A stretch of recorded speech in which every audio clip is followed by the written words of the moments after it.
Pinagpalang araw po ng linggo sa inyong lahat. Ako po'y nagpapasalamat na sa araw na ito, ang inyong lingkod po ang gagamitin ng ating Panginoon na maging daluyan ng kanyang kapahayagan. Kaya bago tayo mag-umpisa, tayo muna po ay yumuko at manalangin. Magsama-sama tayong dumulog ng ating panalangin sa ating Panginoon. Ama naming banal na nasa langit, sa pangalan ng Panginoong Hesus, maraming salamat, Panginoon, at muli mo kami pinagsama-sama na mag-aaral ng iyong banal at makapangyarihan salita. Kung anuman, Panginoon, ang nakikita mo karungisan sa aming mga puso, mga kasalanang nagawa, sinasadya man ito hindi, patawarin niyo po kami, Panginoon. At pinatatawad din namin ang lahat ng mga taong nagkasala sa amin. Nang sa gayon, Lord, sa umagang ito, tunay nga, Panginoon, na kami mag-aaral ng iyong salita na may malinis at dalisay na puso, at ikaw lamang, Panginoon, ang maitataas at mapapararangalan sa buhay ng bawat isa sa amin. Buksan mo, Panginoon, ang puso ng bawat isa sa amin, na maunawaan namin at maintindihan ang iyong kapahayagan, at itago mo rin ako, Panginoon, sa iyong likuran, na maging daluyan lamang ako ng iyong kapahayagan sa pangalan ng Panginoong Hesus. Ang lahat magsabi ng Amen, Amen, Amen. Palakpakan natin ang Panginoon. Bago po tayo dumako doon sa ating pag-aaral ng kanyang banal na salita, no? Uumpisahan ko po itong aking pag-share ng Word of God sa umagang ito ng isang kwento. Maaring narinig nyo na po itong kwentong ito, pero siguro ko gusto lang ng Panginoon na muli tayo i-remind o palalahanan. Mayroon po isang babaeng balo, na talagang hirap na hirap siya sa buhay. Na wala na siyang ibang matatakbuhan. Ang kanyang pera sa bulsa ay bariya na lamang. Kaya talagang iyak siya sa Panginoon. Lumapit siya, lumuhod siya sa Panginoon sa gabing iyon. At siya'y nanalangin, Panginoon, bigyan mo ako ng makakain ko. Wala na ako ibang malalapitan kundi ikaw na lamang sa aking kalalagayan. Saan ako kukuha ng kakainin ko sa araw ng bukas?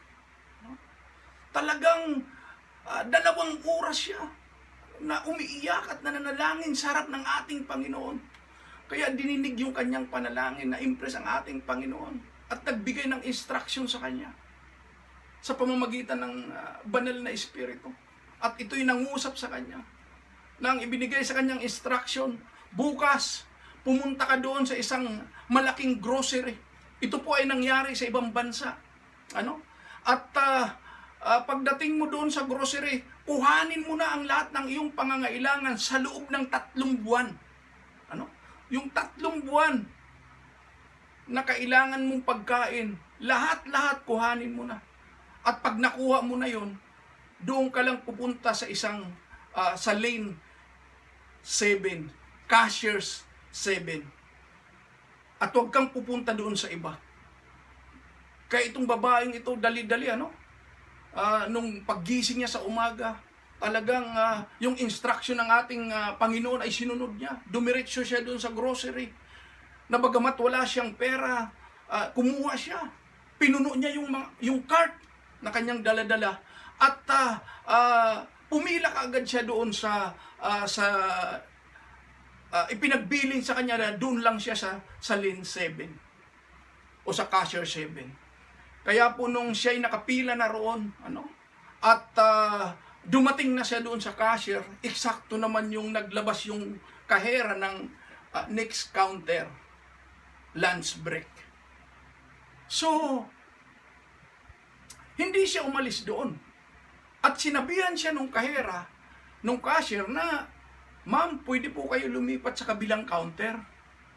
Kasi po magla-lunch break ako ng 1 oras o mahigit pa." So ang sagot nitong matanda ay, "Dito lang po ako sa lane 7 kasi ito po yung instruction sa akin ng Lord." So natawa yung cashier. May instruction pa pala. So umalis yung cashier at nag-lunch nga siya. So sa madaling kwento, bumalik yung cashier pagkalipas ng 1 oras. At nandun pa rin itong matanda sa lane 7 na nag-aantay. Kaya tinawag niya agad, "Ma'am, halip po kayo. At kanina po kayo nag-aantay. So, kinuha yung mga napamili ng matanda, ano? At ito po ay kanyang ipinans na doon sa mga pinamili niya. At habang busy itong cashier sa pagpapunch ng mga pinamili ng matanda, bigla pong nagkaroon ng announcement na ang sabi po, dahil po sa ikapitong anibersaryo ng grocery ito, kung sino man ngayon ang nandoon sa counter 7, lahat ng kanyang pinamili ay libre. Amen? Nakita niyo po kung ano po yung bunga ng pagsunod nitong matandang ito. Tama po yung instruction sa kanya na sinunod niya.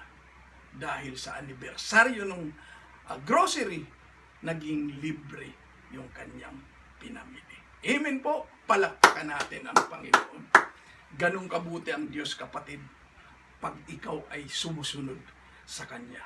Kaya huwag kang manghinawa, na hindi sundin yung instruction sa iyo ng ating Panginoon. Katulad po nitong ating topic ngayon, na ating pag-aaralan, Ang title po nito ay Hold On to God's Promises. Amen po. Sabi nga ganun, kung lugmok ang buhay mo ngayon, panghawakan mo ang pangako ng Diyos. Ang bida po sa ating topic ay walang iba, si David. Noong kabataan ni David at siya ay naglilingkod kay Haring Saul bilang isang mandirigma. Dahil sa kung babalikan po natin ang kwento ng buhay ni David, si David po ay siya po yung nakapatay kay Goliath. Si Goliath po, yung higanting mandirigma na kinatatakutan naman ng mga kawal ni Haring Saul. Pero ano ang sikreto ni David? Bakit siya naging mananagumpay? Dahil po, pinanghawakan niya ang pangako ng Diyos. Na kanyang inaangkin na sa lahat ng kanyang laban, ang Diyos ang kanyang kasama. Amen po. Ganun ang pagtitiwala ni David sa ating Panginoon. Kaya para mas maintindihan natin at maunawaan itong ating topic, buksan po muna natin ang ating mga Biblia sa mga bilang o Numbers 23 verse 19. Ano po ang sabi rito? Babasahin ko po ito sa Magandang Balita, Biblia. Ang Diyos ay di sinungaling tulad ng tao. Anumang sabihin niya ay kanyang gagawin. Maliwanag po. Ituloy lang po natin yung basa. Kung mangako man siya, ito'y kanyang tutuparin. So kapatid, panghawakan mo itong ating binasa. Na ang Diyos pag nangako ay kanyang tutuparin. Kaya kapatid, huwag kang manghihinawa na sundin ang instruction ng ating Panginoon. Pag sinabi ng Diyos, dumiretso ka, dumiretso ka. Hindi yung pag sinabi ng Diyos, kumanang ka, kumakaliwa ka. Kaya napakaganda nitong ating topic, sa umagang ito. 2 punto lang po itong ating pag-aaralan dahil sa maikli lang po itong ating oras. Number 1 po is kapahayagan ni David ng papuri sa Diyos. Amen po. Ituloy po natin yung ating pagbabasa sa ating mga Biblia sa mga awit. Ito'y awit ni David. Si David po ang bida sa ating topic ngayong umagang ito. sa mga awit 34 verse 1 to 8. Ano po ang sabi rito sa verse 1? Sa lahat ng pagkakataon, si Yahweh ay aking pupurihin.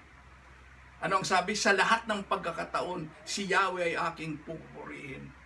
Pagpupuri ko sa Kanya ay hindi ko papatigilin. So dapat mga magulang at kapatid, kahit ganitong sitwasyon, dapat patuloy tayo na nagpupuri sa Panginoon at patuloy tayo na nakikinig sa mensahe ng ating Panginoon. Ano po ang sabi rito? Ituloy natin sa verse 2. Aking pupurihin kanyang mga gawa. Kayong naaapi, makinig, matuwa. Amen po. Anong sabi? Aking pupurihin kanyang mga gawa. Kayong mga naaapi, makinig, matuwa. Dahil sa sabing ganon, yung mga taong inaapi, at ibinababa, ang Diyos naman sa iyo ang nagtataas. Amen po. Palakpakan natin ang Panginoon. Ituloy po natin sa verse 3 yung ating binabasa. Ano po ang sabi rito sa verse 3? Ang kadakilaan niya ay ihahayag at ang ngalan niya ay pupurihin ng lahat. Ano ang sabi? Pupurihin ng lahat. Dahil sa, alam niyo po, si David, wala siyang ibang itinataas sa kanyang buhay at lagi siya nagpupuri sa ating Panginoon. Ganun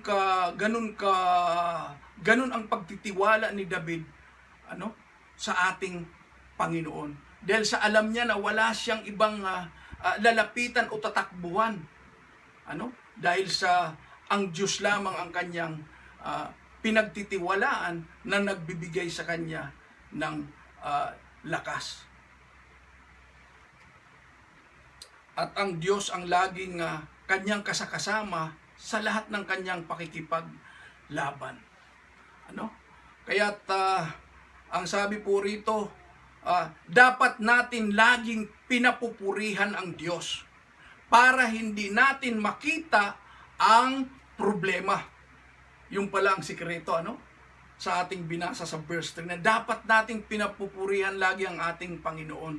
Kasi ang problema, pag yun ang ating tinitignan palagi at pinalalaki, nakakalimutan natin na mayroong Diyos na magbibigay ng solusyon ng iyong problema dahil sa natatakpan ng iyong problema ang iyong pagtitiwala sa ating Panginoon. Ituloy po natin sa verse 4 yung ating binabasa. Ang ating dalangin dinidinig ng Diyos. Inaalis niya sa akin ang lahat kong takot. So maliwanag, Dahil sa si David nagtitiwala sa ating Panginoon, wala siyang takot. Dahil sa sabing ganun, inaalis niya ang aking takot. Amen po. Sino ang mga kinatatakutan ni David nung mga panahong iyon? Unang-una, yung kanyang pinalilingkuran na si Haring Saul mismo. Bakit ko po nasabi kinatakutan niya si Haring Saul? Dahil sa si Haring Saul po ay nagkaroon ng inggit kay David. Dahil sa kung babasahin natin kung itong 1 Samuel chapter 18, doon po natin makikita na yung awitin na sinasabing kung si Haring Saul ay pumapatay ng 1,000, si David naman ay pumapatay ng 10,000. So ibig sabihin nagkaroon ng inggit si Haring Saul na iniisip niya itong si David ay gusto rin maging hari. So parang ang iniisip niya ay aagawan siya ng posisyon ni David. Kaya kahit sa panahon ngayon, ganun din ang mga nangyayari sa politika. Talagang nag-aagawan ng posisyon. Kaya dapat wag tayo ah, ayon sa mga ganitong gawain, ano? Na para lang tayo sumikat, sisiraan natin yung iba. Kaya ituloy po natin yung ating pagbabasa sa verse 5. Ano pong sabi dito? Nagalak ang aping umaasa sa kanya, pagkat di nabigo ang pag-asa nila. Di po ba? Ang umaasa sa Diyos ay hindi niya binibigo. Kaya ano po ang dapat nating gawin?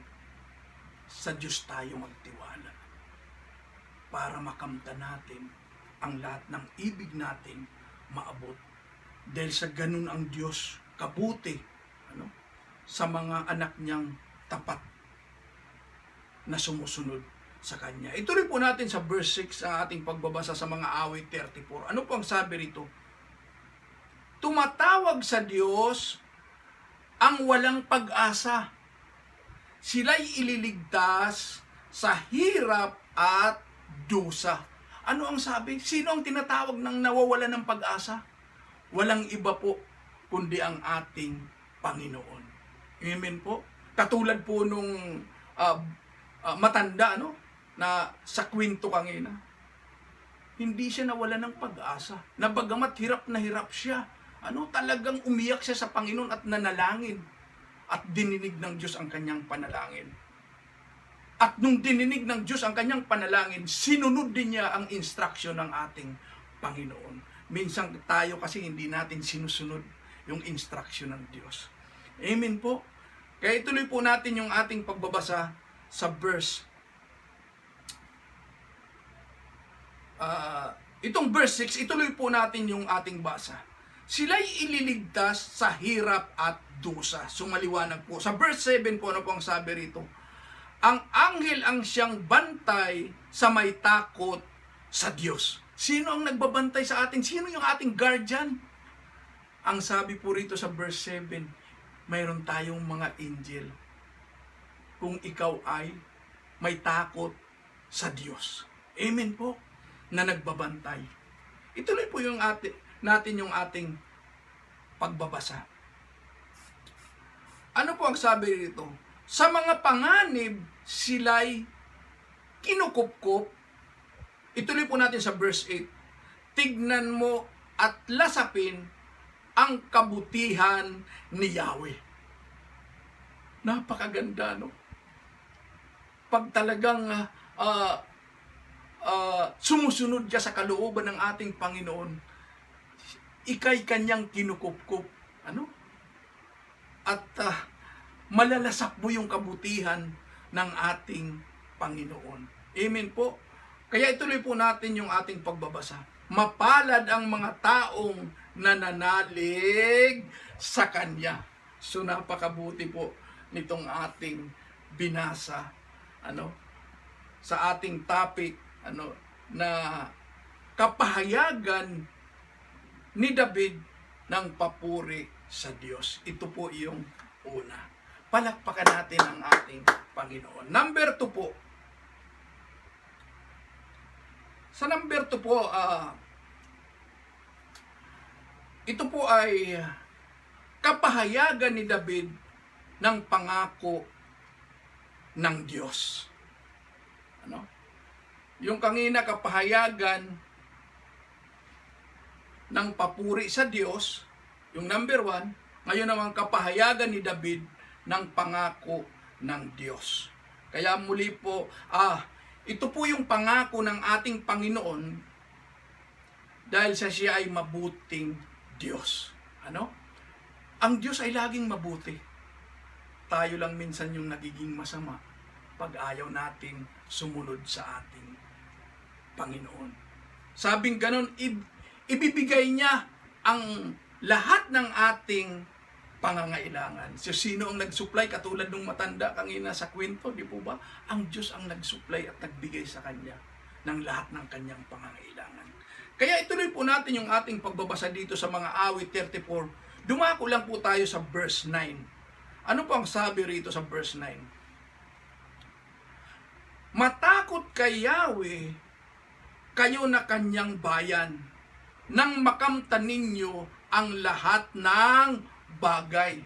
So pag may takot ka sa Diyos, na sumusunod ka sa kanyang instruction, lahat ng bagay na nais mong makamtan, ibibigay at ipagkakaloob ito sa iyo ng ating Panginoon. Ituloy po natin sa verse 10 ng ating pagbabasa. Kahit mga leon ay nagugutom din, sila'y nagkukulang sa hustong pagkain. Putulin muna natin doon po ang ating pagbabasa. Ano po ang sabi? Kahit mga leon ay nagugutom din, sila'y nagkukulang din sa kanilang pagkain. Tayong lahat ngayon, dahil sa pandemic na ito, lahat halos ng tao ay nahihirapan. Iniisip nila kung saan sila nang kukuha ng kanilang kakainin. Hindi po ba?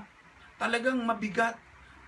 Dahil sa maraming kumpanya ang nagsara, maraming businesses ang bumagsak, maraming taong nawala ng trabaho. So talagang, tapos mayroon kang binubuhay na pamilya, talagang mahihirapan ka sa mga panahong ito. Pero hindi lang po tayong nahihirapan. Kahit po dito sa ating binabasa, sabing ganon, kahit daw yung mga leon, ay nagkukulang sa pagkain. Kaya po, ano po ang ginagawa ng mga leon? Para sila makakain. Hindi po ba? Doon sa kagubatan, hinahabol nila yung mga usa para lang silang makakain. Ibig sabihin, talagang pinaghihirapan din nila bago sila makakain. Kaya talagang ganun yung instruction ng ating Panginoon sa atin na dapat bago tayo wag yung ang gusto natin yung madalian na tayo ay kaagad ay pag sinabi natin ay nariyang kaagad at gusto nating kumita ng hindi nating pinaghirapan. Amen po. Kaya dapat maunawaan po natin itong instruction ng ating Panginoon at dinggin natin yung kanyang katuruan. At ituloy po natin yung ating pagbabasa sa ating binasa. Ngunit ang sinumang kay Yahweh ay sumusunod, mabubuting bagay sa kanya'y di mauudlot. So yun lang ang kailangan. Yung tamang pagsunod sa ating Panginoon. Yun ang kailangan natin sa panahong ito. Yung pakinggan natin, yung instruction ng ating Panginoon. At higit sa lahat, lagi tayong lumapit sa Kanya at magkaroon tayo palagi ng connection sa Kanya, nag-aaral at nakikinig tayo ng Kanyang mensahe at higit sa lahat, nagbabasa tayo ng Biblia. At hindi nating pinababayaan na tayo ay mawalay sa ating Panginoon. Ituloy po natin sa verse 11 itong ating binabasa sa mga awit 34. Lapit ako'y dinggin, mga kaibigan, at kayo ngayoy aking tuturuan na si Yahweh ay dapat sundin, igalang. So yun po ang kailangan lang pala, yung dapat tamang pagsunod natin sa ating Panginoon. At tayo namang kanyang mga anak, sinusunod din natin yung ating mga magulang para maranasan natin yung masaganang biyaya at pagpapala na nagmumula sa ating Panginoon. At ito po yung napakagandang paalala ng ating Panginoon sa verse 14. Ano po ang sabi rito? Mabuti ang gawin, masamay layuan. Pagsikapang kamtin ang kapayapaan. So ibig sabihin, kailangan lumayo tayo sa masama. At pangigbabawi natin, yung tahimik na pamumuhay na may takot sa Diyos. Ituloy po natin sa verse 15. Mga mata ni Yahweh sa matuwid nakatuon, sa kanilang pagdaing lagi siyang tumutugon. Sa nakatuon ang mata ng ating Panginoon doon sa mga taong matuwid.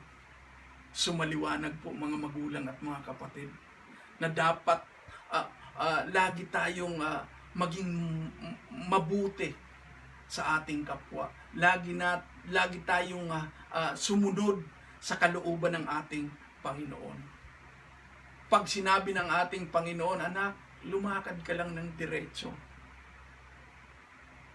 Hindi yung pag sinabi ng ating Panginoon, anak, kumaliwa ka dyan. Ang gagawin mo, kumakanan ka.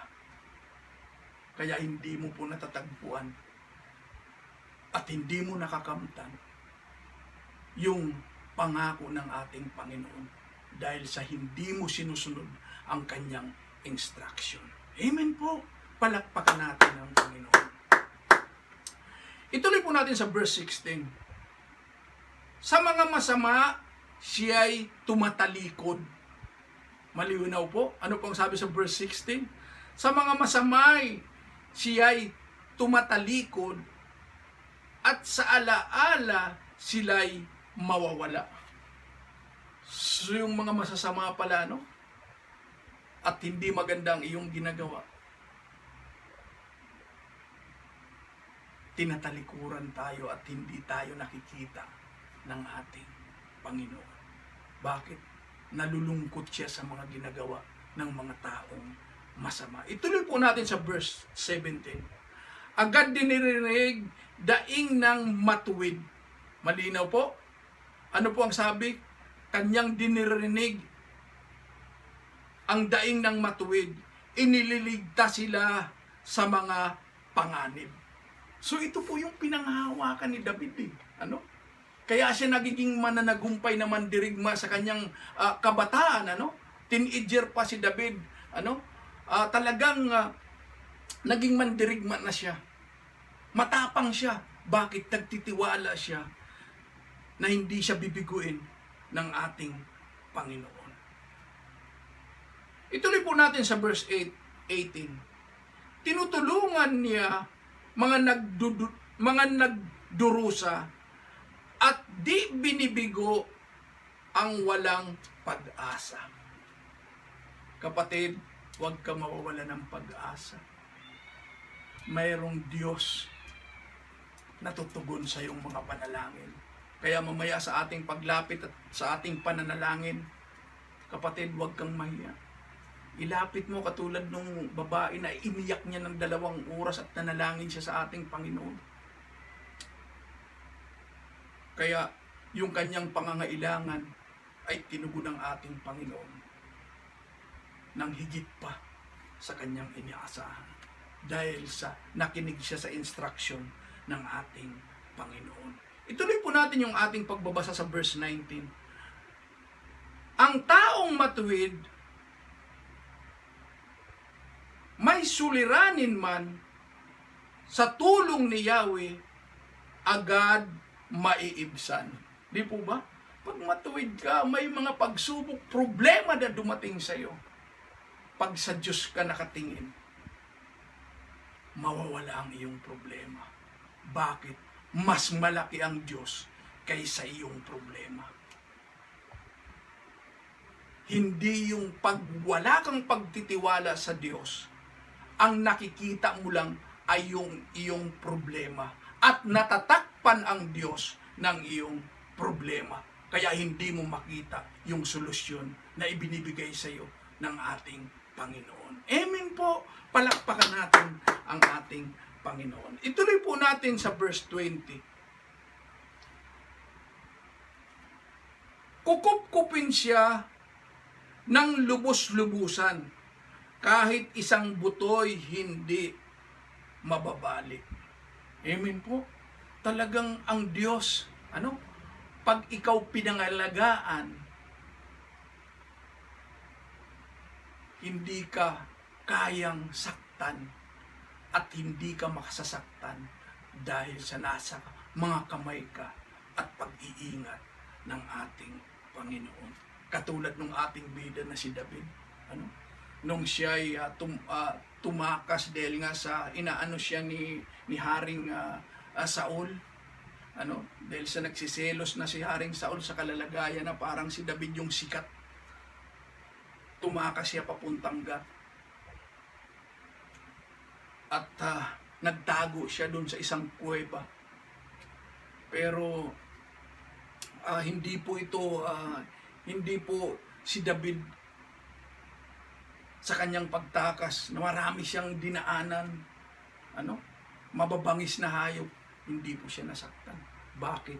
Kasama niya ang ating Panginoon. Amen po. Ituloy po natin yung ating pagbabasa. Sa verse 21.